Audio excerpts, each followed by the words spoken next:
আসসালামু আলাইকুম প্রিয় দর্শক, অন্য মঞ্চের আলাপচারিতায় আপনাদের সকলকে আমন্ত্রণ জানাচ্ছি। একটি গল্প দিয়ে শুরু করা যাক। বাঘ আর বকের গল্প। গল্পটি হয়তো আপনারা জানেন। বাঘের গলায় আটকে যাওয়া হাড় বের করার পর জীবন সংশয়ে পড়া সেই বকের গল্প। ব্যথায় কাতর বাঘের আহা উহু দেখে খুব মায়া হয়েছিল বকের। কাছে গিয়ে জানতে চাইল মহারাজের কি কোনো সমস্যা হচ্ছে। কোকাতে কোকাতে বাঘ বলল, গলায় কাটা ফুটেছে, তোমার লম্বা ঠোঁট দিয়ে বের করে দিলে অনেক পুরস্কার দেব। পুরস্কারের লোভে তখনই কাঁটাটি বের করে আনলো বক।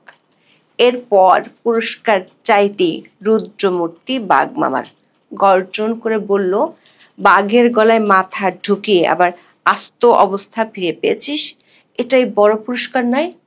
প্রাণ ভয়ে তখনই উড়াল দিল হতভাগ্য বক। রূপকথার সেই বকের মতো হয়েছে বিএনপির অবস্থা। সরকার আর তার মিত্র দলগুলোর ইচ্ছা পূরণের সঙ্গী হয়ে শেষ পর্যন্ত দিতে হচ্ছে খেসারত। আওয়ামী লীগের কার্যক্রম নিষিদ্ধ করার চক্রে যোগ দেয়া যে মোটি বুদ্ধিমানের কাজ হয়নি তা হারে হারে টের পাচ্ছেন নেতারা। অন্তর্বর্তী সরকারের বর্ষপূর্তির দিনেও যারা ছিলেন সবচেয়ে বেশি উদ্বেল, 1 মাস পর এখন তাদের চোখে মুখে হতাশা। এখন দলটি বলছে নির্বাহী আদেশে রাজনৈতিক দল নিষিদ্ধ করা এক ভয়ঙ্কর চর্চা। অথচ মাত্র 4 মাস আগে সরকার নির্বাহী আদেশে আওয়ামী লীগের কার্যক্রম নিষিদ্ধ করা মাত্র বিবৃতি দিয়ে অভিনন্দন জানিয়েছিল তারাই। এতদিন পর এসে দলটি বুঝতে পারছে আরো একবার মেটিকুলাস শকের বলি হয়েছে তারা। প্রশ্ন হলো, 1 বছরে একের পর এক ভুল বিএনপিকে যেখানে ঠেলে দিয়েছে সেখান থেকে বেরিয়ে আসার সুযোগ কি আর আছে? বিস্তারিত জানতে চলুন যাওয়া যাক বিশ্লেষণে।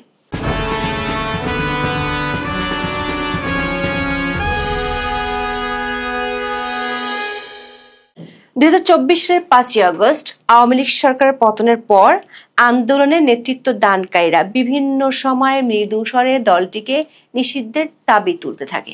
তবে তখন বিএনপির পক্ষ থেকে ছিল জোর বিরোধিতা। দলের মহাসচিব সহ বিভিন্ন নেতারা অনেকবার এর বিরোধিতা করেন। কোন রাজনৈতিক দলকে নিষিদ্ধ করার বিপক্ষে নিজেদের অবস্থান গত নভেম্বরেও পরিষ্কার করেন বিএনপির মহাসচিব মির্জা ফখরুল ইসলাম আলমগীর। 2 নভেম্বর এক অনুষ্ঠানে তিনি বলেন, বিএনপি দেশের কোন রাজনৈতিক দল নিষিদ্ধের পক্ষে নয়। পাল্টা প্রশ্ন ছুড়ে বলেন, রাজনৈতিক দল নিষিদ্ধ করার আমরা কারা, এ বিষয়ে জনগণ সিদ্ধান্ত নেবে। নির্বাহী আদেশে আওয়ামী লীগকে নিষিদ্ধের দাবি ফেব্রুয়ারিতেও নাকচ করেন মির্জা ফখরুল। ঢাকায় 13ই ফেব্রুয়ারি সংবাদ ব্রিফিং এ তিনি বলেন, আওয়ামী লীগের নিবন্ধন থাকা না থাকার বিষয়ে সিদ্ধান্ত নেবে জনগণ। মির্জা ফখরুলের দাবি ছিল, বিএনপি একটা লিবারেল ডেমোক্রেটিক পার্টি যারা গণতন্ত্রে বিশ্বাস করে, গণতন্ত্রের সব নর্মস অ্যান্ড কন্ডিশন যেগুলো আছে সেগুলোর উপরে দলটি আস্থা রাখে। বিএনপির অন্য শীর্ষ নেতারাও বিভিন্ন সময় একই অবস্থান জানান। এমনকি সরকার পক্ষ থেকে আওয়ামী লীগের কার্যক্রম নিষিদ্ধের একদিন আগেও ছিল তাদের বিরোধিতা। বিএনপি নেতা মঈন খান 9 মে সাংবাদিকদের বলেন, আওয়ামী লীগ নিষিদ্ধ হবে কি হবে না তা বিএনপি নয়, জনগণ ঠিক করবে। এর একদিন পরে কিংস পার্টি এনসিপি সহ কয়েকটি মিত্র সংগঠনের মাধ্যমে আয়োজিত যমুনা ঘেরাও নাটকের শেষ দৃশ্যে আওয়ামী লীগের কার্যক্রম নিষিদ্ধের সিদ্ধান্ত জানায় সরকার। বিস্ময়করভাবে সেদিনই পুরোপুরি ভুল পাল্টে যায় বিএনপির। দলের মহাসচিব 10 মে চট্টগ্রামে আয়োজিত সমাবেশে বলেন, আজকে এখানে সমাবেশ হচ্ছে চট্টগ্রাম নিউ মার্কেটে, আরেকটি হচ্ছে ঢাকায়। দাবিটা কি? আওয়ামী লীগকে নিষিদ্ধ করতে হবে, তাই না? আমরা মাঠে যারা আছি তারা শুধু নয়, বাংলাদেশের 18 কোটি মানুষ আওয়ামী লীগকে দেখতে চায় না। পরদিন মির্জা ফখরুল বিবৃতি দিয়ে সরকারকে অভিনন্দন জানাতেও ভুল করেননি। আগের অবস্থান থেকে ঠিক 180 ডিগ্রি টার্ন নিয়ে বলেন, দেরিতে হলেও সরকার আওয়ামী লীগের কার্যক্রম বন্ধ রাখার সিদ্ধান্ত নেয় বিএনপি আনন্দিত। বিএনপি শুরু থেকেই আওয়ামী লীগের রাজনীতি নিষিদ্ধের পক্ষে ছিল বলেও দাবি করেন তিনি। বলেন, বিএনপির দাবি মেনে আরো আগে এই সিদ্ধান্ত নেওয়া হলে চাপের মুখে ব্যবস্থা নেওয়ার মতো বিব্রতকর ও অনভিপ্রেত অবস্থায় সরকারকে পড়তে হতো না। দর্শক, বিএনপি সেই উচ্ছ্বাসের বাণে ভাটা লাগতে 4 মাসের বেশি লাগেনি। এই সময়ের মধ্যে দলটি বুঝতে পেরেছে ওই যে বাঘের গলার হাড় সরাতে আরো একবার ব্যবহার করা হয়েছে তাদেরকে। -2 বাস্তবায়নের প্রথম ধাপে নিষিদ্ধ করা হয়েছে আওয়ামী লীগকে। এবার মাঠে একমাত্র শত্রুপক্ষ তারা, অর্থাৎ বিএনপি। বিএনপির বিরুদ্ধে এবার জোটবদ্ধ হয়ে খেলতে নেমেছে মেটিকুলাস ডিজাইনের সব পক্ষ। 5 আগস্টের পর থেকে সেই সব পক্ষের জ্বালানির যোগান দিতে দিতে অনেকটা নিঃশেষ হওয়ার পথে বিএনপির রাজনৈতিক সুখ। রাষ্ট্র ক্ষমতার প্রায় সব প্রতিষ্ঠান হাতছাড়া হয়ে গেছে। বিশ্ববিদ্যালয়গুলোর ছাত্র সংসদ নির্বাচনে দেখা যাচ্ছে ভরাডুবি। সেই সঙ্গে জোটবদ্ধ প্রচারণায় সন্ত্রাস, চাঁদাবাজের সিল লেগেছে বিএনপির গায়ে। 5 আগস্টের পর থেকে বিএনপি আনুষ্ঠানিকভাবে আওয়ামী লীগ নিষিদ্ধের বিরোধিতা করলেও মাঠে দলটিকে দমনে বিএনপির নেতাকর্মীরা ছিলেন সবচেয়ে বেশি তৎপর। এমনকি ধানমন্ডি 32 ভাঙার ক্ষেত্রেও বিএনপি নেতাকর্মীদের সক্রিয়তা ছিল চোখে পড়ার মতো। দেশ জুড়ে আওয়ামী লীগের নেতাকর্মীদের বাড়িঘরে হামলা, মারধর এবং গণমামলা করায় বেশি নাম এসেছে তাদের। আদালতে মব সন্ত্রাসে জড়িয়ে পড়েছেন বিএনপি সমর্থক আইনজীবীরা। সবশেষ 15 আগস্ট ধানমন্ডি 32-এ অবস্থান নিয়ে তারেক ভাই কথা দিলাম 32 নাম্বার দখলে নিলাম, সেই স্লোগান দর্শক নিশ্চয়ই আপনাদের মনে আছে। আর এসব ঘটনায় সুবিধা করে দিয়েছে তাদের এখনকার প্রধান প্রতিপক্ষ জামাতকে। সারা দেশে কোণঠাসা আওয়ামী লীগ নেতাকর্মীদের সঙ্গে ঘনিষ্ঠতা বাড়ানোর কৌশল নিচ্ছে জামাতে ইসলামী। এমনকি জাকসু নির্বাচনেও এর কিছুটা প্রভাব পড়েছে বলে রয়েছে আলোচনা। বিপরীতে রাজনৈতিকভাবে এখন প্রায় বন্ধুহীন বিএনপি। আগামী ফেব্রুয়ারি নির্বাচন নিয়েও তেমন কোনো আশা দেখছে না দলের নেতারা। প্রো ইসলামী আর বাংলাদেশের জাতীয়তাবাদ ঘরানার ভোটের একটা বিরাট অংশ এতদিন বিএনপির বাক্সেই পড়ত। কিন্তু জামাত ইসলামী সহ 9টি দল যাদের ভোট ব্যাংক একই, তারা মাঠে নামছে বিএনপিকে ঠেকাতে। লন্ডন বৈঠকে বিএনপির সাথে অধ্যাপক ইউনূসের যে সমঝোতা হয়েছিল, সে সমঝোতার বৃক্ষটিকে কেটে ফালা ফালা করতে চায় এই 9টি দল। সেই ফালা ফালা করার কর্মসূচির একটি দাবি হলো জাতীয় পার্টি সহ 14 দলকে নিষিদ্ধ করতে হবে। এমন যুগপৎ দাবির পর বিএনপির ঊর্ধ্বতন মহলের মিটিংয়ে এক সদস্য রীতিমতো বাঘের মুখ থেকে বকের হাড় বের করে আনার গল্পটি বলে বসলেন। দলগুলো নিষিদ্ধ হলে যে বিএনপি মাঝ সমুদ্রে বড্ড একা হয়ে যাবে, সেটি পরিষ্কার করতে সময় নেননি সালাউদ্দিন আহমেদ। 16 সেপ্টেম্বর তিনি সাংবাদিকদের বলেছেন, আওয়ামী লীগের নেতৃত্বে 2024 সালের 7 জানুয়ারি যে নির্বাচন হয়েছে তাতে সম্ভবত 28টি নিবন্ধিত রাজনৈতিক দল অংশ নিয়েছিল।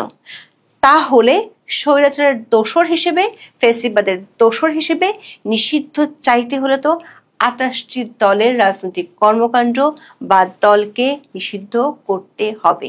তাহলে নির্বাচনটা কাদেরকে নিয়ে হবে? জামাত সহ ধর্মভিত্তিক দলগুলোর কাছে খবর হলো বিএনপি জাতীয় পার্টির মাধ্যমে নির্বাচনে গেম খেলতে চেয়েছিল। সে গেম ঠেকাতে বিএনপির বিরুদ্ধে উল্টো বাজিমাতের চাল দিয়ে বসেছে জামাত সহ 9টি দল। তাতে বিএনপির আফসোস বাড়ছে অতীতের ভুলের জন্য। ভয়াবহ এমন বিপর্যয়ের মুখে আওয়ামী লীগকে নিষিদ্ধের ফাঁদে পা দেওয়ার ভুল ভালোভাবে অনুভব করছে বিএনপি। দলের স্থায়ী কমিটির সদস্য সালাউদ্দিন আহমেদ এবার বিষয়টি খোলা মেলা স্বীকার করে দিলেন। বললেন, নির্বাহী আদেশে রাজনৈতিক দল নিষিদ্ধের চাওয়া এক ভয়ঙ্কর চর্চা।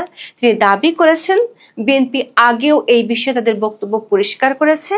নির্বাহী আদেশে কোনো রাজনৈতিক দলের কর্মকাণ্ড বা কোনো রাজনৈতিক দলকে নিষিদ্ধ ঘোষণা করা বিএনপি সমর্থন করে না। অথচ মেতে যখন সন্ত্রাস দমন আইনের ধারা সংশোধন করে আওয়ামী লীগকে নিষিদ্ধ করছিল, তখন দলটির মহাসচিব সরকারকে অভিনন্দন জানিয়েছিলেন। বিএনপি এখন দল নিষিদ্ধের জন্য বিকল্প পথ বাতলে দিয়েছেন। সালাউদ্দিন আহমেদ বলেছেন, দল নিষিদ্ধের ব্যাপারে আদালতকে সিদ্ধান্ত নিতে দিন। বিচারিক প্রক্রিয়ার মাধ্যমে যদি সেটা নির্ধারিত হয়, সেটা নির্বাচন কমিশন মানতে বাধ্য। এছাড়া অন্য যে কোনো প্রক্রিয়ায় নির্বাহী আদেশের মধ্য দিয়ে যদি আমরা রাজনৈতিক দল নিষিদ্ধ চাই, তাহলে সেটা হবে একটা ভয়ঙ্কর চর্চা। দর্শক, জামাতে নিষেধাজ্ঞার ব্যাপারে আদালতের অবজারভেশন ছিল দল নিষিদ্ধের বিষয়টি আদালতে নিয়ে যাওয়া ঠিক না। এমনকি গত বছর আওয়ামী লীগ সহ 14 দলকে নিষিদ্ধের জন্য হাসনাত সার্জিস সহ 3 সমন্বয়ক আদালতে রিট করেছিলেন। তখন অ্যাটর্নি জেনারেল বলেছিলেন দল নিষিদ্ধের ব্যাপারে এ ধরনের রিট করা বিধি সম্মত নয়। যদিও আওয়ামী লীগকে নিষিদ্ধের বিষয়ে পরে বিএনপির মতোই অ্যাটর্নি জেনারেল বল পাল্টিয়েছিলেন। দর্শক, সালাউদ্দিন আহমেদের কথায় মনে পড়ে যাচ্ছে বাংলার একটি প্রবচন, সেই তো নথ খসালি, তবে কেন লোক হাসালি। দর্শক, লোক হাসানোর চেয়েও সামনের মারাত্মক বিপদ টের পাচ্ছে বিএনপি। এতদিন ফেব্রুয়ারিতে নির্বাচনের মূলা নিয়ে উচ্ছ্বাস থাকলেও সেই নির্বাচন আদৌ হবে কি না তা নিয়ে সংশয় বাড়ছে। সে সংশয় নিয়ে রাগঢাক রাখেননি বিএনপি নেতা সালাউদ্দিন আহমেদ। জামাত এবং তাদের মিত্রদের ইঙ্গিত করে তিনি বলেন, এই দেশে যারা রাজনৈতিক দলগুলো নিষিদ্ধ ঘোষণা করতে চাচ্ছে, তারা যদি পরে বলে যে আমরাও নির্বাচন করব না, তাহলে কি এদেশে নির্বাচন হবে? উদ্দেশ্য ভিন্ন হতে পারে। তাদের এই দাবির পেছনে নিজেদের অতিরিক্ত সুবিধা সৃষ্টির জন্য হয়তো বা তারা আরো অনেক রাজনৈতিক দলের নিষিদ্ধ কামনা করতে পারে। এই বক্তব্য থেকে পরিষ্কার, মাঠের রাজনীতিতে এখন পুরোপুরি একলা বিএনপি। তাদের আশঙ্কা জামাত এবং মিত্র দলগুলো নির্বাচন বানচালের জন্য শেষ পর্যন্ত ভোট বর্জনের ঘোষণা দিতে পারে। সেক্ষেত্রে ফেব্রুয়ারিতে নির্বাচনের স্বপ্ন অধরাই থেকে যাবে বিএনপির। নির্বাহী আদেশে আওয়ামী লীগের কার্যক্রম নিষিদ্ধ করার পর অভিনন্দন জানানো বিএনপি এখন নিজের জিবে কামড় দিচ্ছে, বলছে এভাবে দল নিষিদ্ধ করার সুযোগ থাকা উচিত নয়। আবার ফিরে যাই রূপকথার সেই গল্পে। বাঘের গলা থেকে একে একে হাড় বের করে এখন বকেরই বাঘের পেটে যাওয়ার দশা। প্রশ্ন হলো, রূপকথার বকটি কি পালিয়ে বাঁচবে, নাকি বাঘবন্দি করার জন্য কোনো কৌশল খুঁজে বের করতে সক্ষম হবে? ইলেকশন ফেব্রুয়ারিতে হবে, এই বিষয়ে কোনো সন্দেহ নাই। প্রধান উপদেষ্টা যেটা বলেছে ওর উপরে আমাদের কারো কোনো কথা নেই। স্যার যেই তারিখে বলছে ওই তারিখে নির্বাচন হবে, যেই মাসে বলছে ওই মাসে নির্বাচন হবে। কে কি বললো ওইটা শোনার আমাদের কোনো দরকার নেই। আমরা তো কত আলোচনা শুনেছিলাম জুনের মধ্যেও নির্বাচন হবে না। ভালো একটা নির্বাচন যদি ফেব্রুয়ারিতে দিতে পারি, এটা আমাদের জন্য সবচেয়ে বেশি। ফেব্রুয়ারি থেকে নির্বাচন হবে, এই প্রশ্ন এতবার শুনেছি, এতবার এর উত্তর দেওয়া সমীচীন কিনা সেটি নিয়ে দ্বিধায় থাকার পরেও এই প্রশ্নগুলো আসছে বারবার। সর্বশেষ এই 4 জন সরকারের গুরুত্বপূর্ণ মন্ত্রণালয়ের মন্ত্রী যেই কথা বলার পরেও নানা রকম সংশয়, নানা রকম দ্বিধা রয়ে যাচ্ছে। তার কারণ হলো যে এনসিপি নতুন রাজনৈতিক দলটি এবং জামায়াতে ইসলামী তাদের কথাবার্তার মধ্যে নির্বাচনকে বয়কট করার কিছুটা রেশ আছে, যদিও জামাতের ব্যাপারটা আমি একদমই আলাদা করেই রাখতে চাই। এনসিপির আব্দুল হান্নান মাসুদ দুদিন আগে এই বক্তব্য দিয়েছেন যে বর্তমান সংবিধানের অধীনে নির্বাচন হলে নির্বাচনে যাবে না এনসিপি। আমি একদম সরল বিশ্লেষণেই দেখি যে নির্বাচনে যাওয়ার জন্য এনসিপির কোনো কারণ নেই যে তারা নির্বাচনে যাবে, কিন্তু তাদেরকে নির্বাচনে যেতে হবে। এই চাপটা তাদের অভ্যন্তরেই আছে, আমি বাইরে থেকে কথা বলছি না, অভ্যন্তরেই। অর্থাৎ এনসিপি নামক রাজনৈতিক দলটির মাঠ পর্যায়ের যারা পপুলিস্ট কথাবার্তা বলে এবং যারা নীতি নির্ধারণী, তাদের ভিতরে আমরা দ্বন্দ্বটা দেখতে পাচ্ছি, পরিষ্কার দুটি দ্বন্দ্ব দেখতে পাচ্ছি। একটি হলো নির্বাচনের পক্ষে, আর একটি হলো নির্বাচনকে পাশ কাটানোর পক্ষে। এই পাশ কাটানোর পক্ষের থাকার কারণেই তারা আব্দুল হান্নান মাসুদ যেটা বলেছে, এর বাইরে নানান রকম কথাবার্তা আমরা শুনছি, যেমন নাসরুদ্দিন পাটোয়ারি কিংবা হাসনাত কিংবা সার্জিস, তারা যে জায়গাটিতে মূল জোর দিচ্ছে সেটি হলো যে বাংলাদেশে নির্বাচন হলে গণপরিষদ নির্বাচন হতে হবে। সংসদ নির্বাচন যেটি ফেব্রুয়ারিতে বলা হচ্ছে, সেটাকে তারা কনভার্ট করে গণপরিষদ নির্বাচনের পক্ষে নিতে চায়, কিংবা সেই দাবিটা তারা জোর করে রাখতে চায়, সামনে আনতে চায়। সে কারণে এই আলোচনা যে মানুষের ভিতরে প্রশ্ন যে আদৌ নির্বাচন হবে কিনা। এখন আমার হিসেবে নির্বাচন হবে। অনেক বিশ্লেষকই অনেকবার বলার চেষ্টা করছেন ফেব্রুয়ারিতে নির্বাচন হবে না। আমি বলি নির্বাচনটা হতে হবে, এবং নির্বাচন হবে, এবং সেটা জাতীয় সংসদ নির্বাচনই হবে। নির্বাচন কমিশন সচিব হাফিজ তিনি একটি বক্তব্য দিয়েছেন যে এই এক সপ্তাহের মধ্যে নির্বাচনের একটা রোডম্যাপ তারা ঘোষণা করবেন বলে আশা করছেন। আমরা 1 মিনিট 30 সেকেন্ড তার বক্তব্যটা শুনি। একটা কর্মপরিকল্পনার ব্যাপারে বলা হচ্ছিল, আমি বলেছিলাম যে আমরা এই সপ্তাহে এটা করব। হ্যাঁ, এটা কোঅর্ডিনেট করা হচ্ছে। কর্মপরিকল্পনার তো অনুবিভাগ আমাদের সম্পর্কিত এবং অন্যান্য প্রাসঙ্গিক বিষয়গুলো নিয়ে ড্রাফটটা করা হয়েছে। ড্রাফটটা এখন কমিশনে দিয়ে আমরা অ্যাপ্রুভ করবো।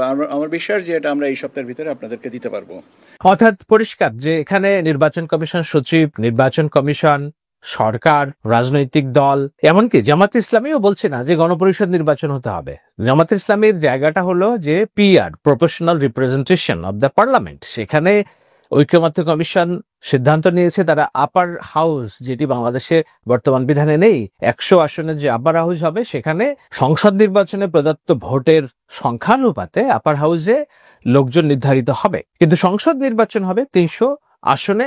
সেটি বিএনপির কথা। জামাত ইসলাম বলতেছে যে না, প্রপোর্শনাল রিপ্রেজেন্টেশনটা আপার হাউসে যেমন হবে লোয়ার হাউসেও হতে হবে, অর্থাৎ জাতীয় সংসদে হতে হবে। সেটি নিয়ে কোনো পরিষ্কার নির্দেশনা নেই। সুতরাং পিআর নিয়ে যেই রাজনৈতিক মতবাদ কিংবা বিতর্ক আছে সেটিকে আমি ধাতব্য হিসেবে ধরছি না। এটা কেবলই ধরে রেখেছি যাতে জামাত ইসলামের একেবারে সেফগার্ড, দাবার গুটি হিসেবে হয়তোবা তারা সামনে রেখেছে। যদি কোনো কারণে দৈব দুর্বিপাক হয় তখন তারা বলতে পারে যে আমরা তো বলেছিলাম পিআর ছাড়া আমরা নির্বাচন যাব না, কিংবা পিআর হতে হবে, এটি তাদের নির্বাচনের দাবি। দেখুন, নির্বাচনী তোড়জোড় শুরু হওয়ার প্রেক্ষিতে একমাত্র জামাতে ইসলামী দল তাদের 300 সংসদীয় আসনে প্রার্থী চূড়ান্ত করে ফেলেছে। বাংলাদেশে আর কোন রাজনৈতিক দল, না এনসিপি, না বাম দল, না জাতীয় পার্টি, না বিএনপি, কেউ তাদের সংসদ সদস্য প্রার্থীতা চূড়ান্ত করেনি আসন ভিত্তিক। কিন্তু জামাত ইসলামী চূড়ান্ত করে ফেলেছে, কারণ তারা জানে এটি হচ্ছে ইতিহাসে তাদের সেই মহেন্দ্র খান, যে সময় তারা প্রধান বিরোধী দল হতে পারে। যদি কপাল ভালো হয় তারা সরকারেও চলে যেতে পারে। সরকারে গেলে জামাত ইসলামী স্বাধীনতার বিরোধী একটি শক্তি, যদি বাংলাদেশের রাষ্ট্র ক্ষমতার নিয়ন্ত্রণে যেতে পারে জনগণের ভোটে, জনগণের ভোটের বাইরে আমাদের হয়তো কথা বলার সুযোগ নেই, তারপরেও এটি নিয়ে তর্ক বিতর্ক হবে। যখন হবে তখন আমরা করব। আপাতত যে নির্বাচনটা নিয়ে যে সংশয়, সেটি নিয়ে আলোচনার প্রেক্ষিতে আমার এনসিপির যে অবস্থান, সেই অবস্থানে থেকে কোনোভাবেই এই দলটি নির্বাচনমুখী হতে পারবে এটি আমার বিশ্বাস হয় না, বিশ্লেষণও মনে হয় না। কেন বিশ্লেষণও মনে হয় না?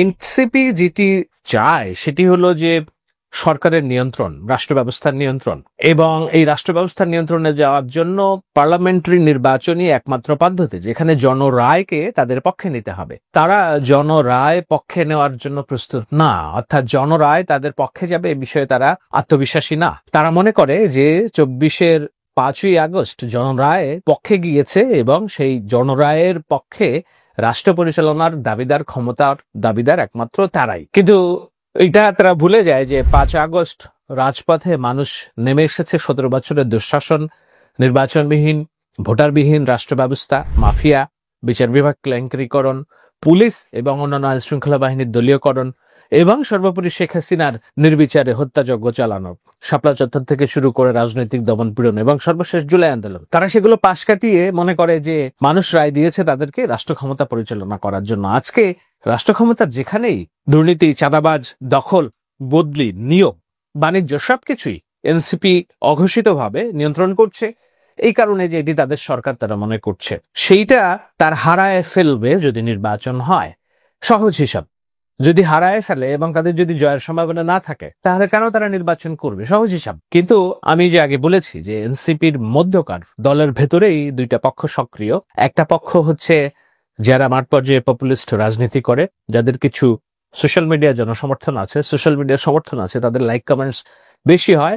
আর কিছু আছে যাদের সোশ্যাল মিডিয়াতে অত ভিত্তি নেই, কিন্তু তাদের রাজনৈতিক ভিত্তিটা আছে, যেমন আখতার হোসেন, সমাজসেবা সম্পাদক, যিনি ছাত্র শক্তি গঠনের মূল ভূমিকা পালন করেছিলেন, নাহিদ ইসলাম, মাহফুজ আলম। এরা কিছুটা নির্বাচনমুখী এবং নির্বাচনের মধ্যে দিয়েই এই কাজ করতে হবে বলেই তারা বিশ্বাস করে। এখন এই দ্বন্দ্বে কোন পক্ষ জয়ী হয় তার উপর নির্ভর করছে নির্বাচনে এনসিপি যাবে কি যাবে না। সুলতান মোহাম্মদ জাকারিয়ার উদাহরণ আমি এর আগে একবার দিয়েছিলাম। এনসিপির নামক রাজনৈতিক দলটির নীতি নির্ধারণী পর্যায়ে যারা কাজ করে তাদের সবারই বয়স 30-এর নিচে, হয়তো দু একজনের বয়স 35 হতে পারে, কিন্তু তারা আবার মাঠে নেই, তারা বাইরে।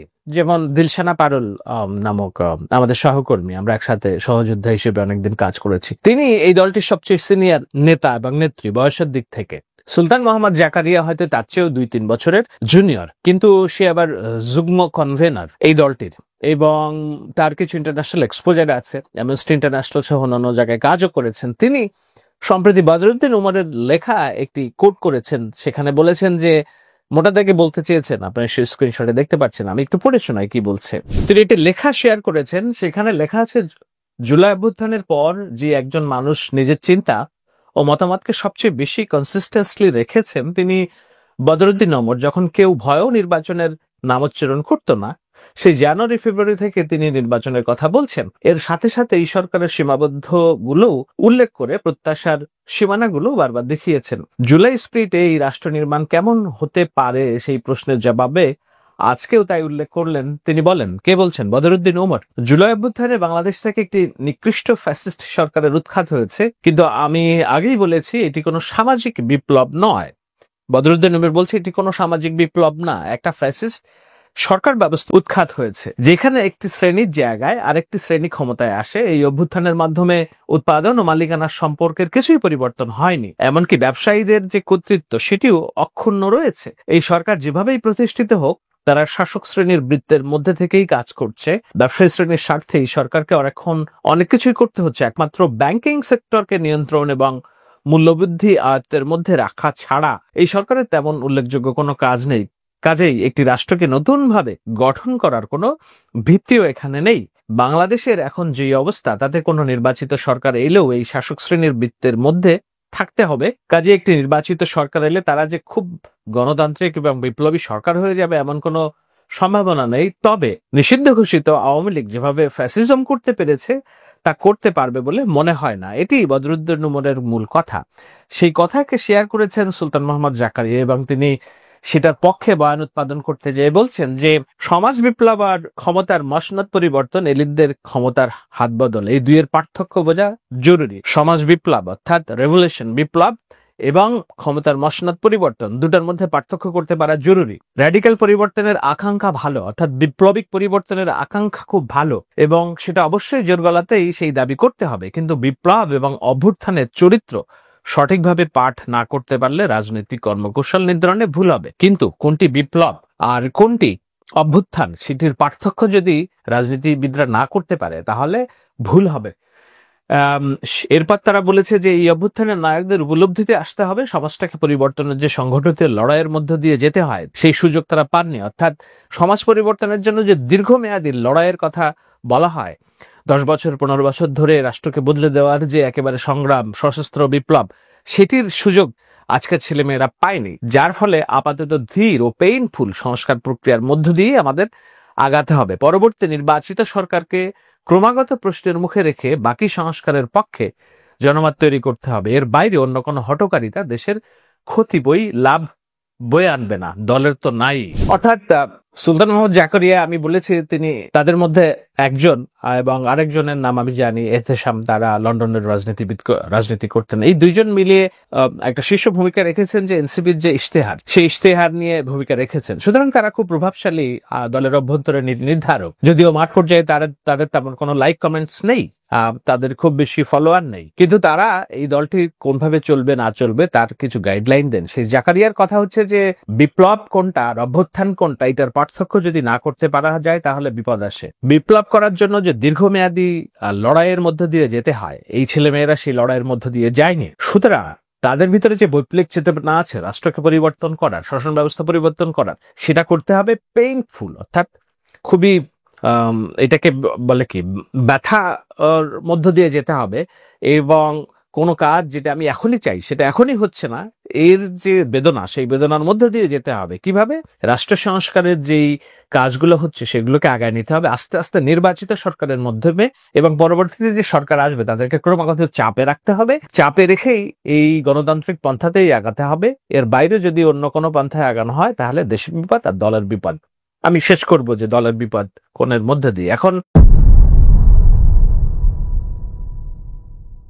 বোদ্ধাদের এই যুক্তি যদি এনসিপি না মেনে কেবল গণপরিষদ নির্বাচনের কথা বলে, গণপরিষদ নির্বাচনের একটা ফালতু ধারণা আমি এই কারণে বলছি যে গণপরিষদ নির্বাচনের মধ্য দিয়ে সংসদ হবে না, সেই গণপরিষদের নির্বাচনের মধ্য দিয়ে তারা নতুন একটা সংবিধানের কথা বলছে, যে সংবিধান কিভাবে হবে না হবে এটি নিয়ে আলোচনাই হয়নি। এখন হঠাৎ করে ফেব্রুয়ারিতে নির্বাচন, এখন তারা বলছে যে গণপরিষদ নির্বাচন, যদি গণপরিষদের দাবিটা তারা বহুত আগের থেকে বলছে, কিন্তু কোনোভাবেই জনগণের হালে তারা পানি পায়নি। এমনকি কোনো রাজনৈতিক দলও গণপরিষদের কথা বলছে না, কেবল তারাই বলছে। এর সবই তারা বলছে নির্বাচনকে কিভাবে পাশ কাটানো যায়, কিন্তু দলের একটা বড় অংশ চাচ্ছে নির্বাচনের পক্ষে থাকতে।